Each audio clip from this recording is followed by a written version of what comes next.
Timothy Dalton is a British actor who is best known for playing James Bond in two films, The Living Daylights, 1987, and License to Kill, 1989. He was the fourth actor to portray the iconic spy character in the official film series produced by Eon Productions. Here is a brief biography of his life and career as James Bond. Timothy Dalton was born on March 21, 1946 in Colwyn Bay, Wales, to an English father and an American mother. He decided to become an actor at the age of 16 after seeing a production of Macbeth. He studied at the Royal Academy of Dramatic Art and joined the Birmingham Repertory Theatre 1. Dalton made his film debut as Philip II of France in The Lion in Winter, 1968, and went on to star in several period dramas, such as Wuthering Heights, 1970, Cromwell, 1970, and Mary, Queen of Scots, 1971. He also appeared in the sci-fi film Flash Gordon, 1980, as Prince Baron I. Dalton was first approached to play James Bond in 1969, when he was offered the role for On Her Majesty's Secret Service. However, he declined the offer, feeling that he was too young and inexperienced for the part. He was later considered again for The Spy Who Loved Me, 1977, and For Your Eyes Only, 1981, but he was unavailable due to other commitments. In 1986, Dalton finally accepted the role of James Bond after Pierce Brosnan, who was originally cast, had to drop out due to his contract with the TV series Remington Steele. Dalton wanted to bring a more serious and realistic tone to the character, based on the original novels by Ian Fleming. He also performed most of his own stunts in the films. Dalton's first Bond film was The Living Daylights, 1987, which introduced a new love interest for Bond, Cara Milovy, Mariam D'Abo, a Czechoslovakian cellist and defector.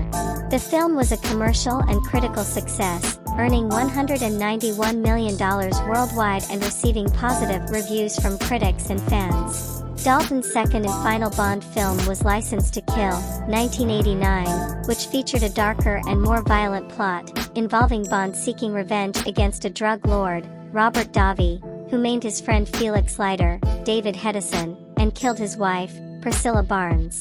The film also starred Carey Lowell as Pam Bouvier, a CIA pilot and Bond's ally. The film was less successful than its predecessor, grossing $156 million worldwide, facing censorship issues in some countries. It also received mixed reviews from critics and fans, some of whom praised its gritty realism and others who criticized its departure from the traditional Bond formula.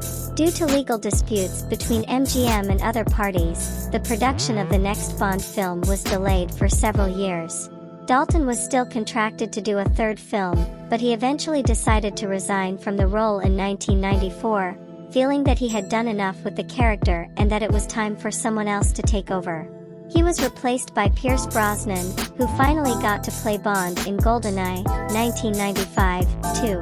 After leaving the Bond franchise, Dalton continued to act in various films and TV shows, such as The Rocketeer, 1991, Scarlet, 1994, Looney Tunes, Back in Action, 2003, Hot Fuzz, 2007, The Tourist, 2010, Doctor Who, 2009 to 2010, Penny Dreadful, 2014 to 2016, Doom Patrol, 2019 to 2021, and The Crown, 2021.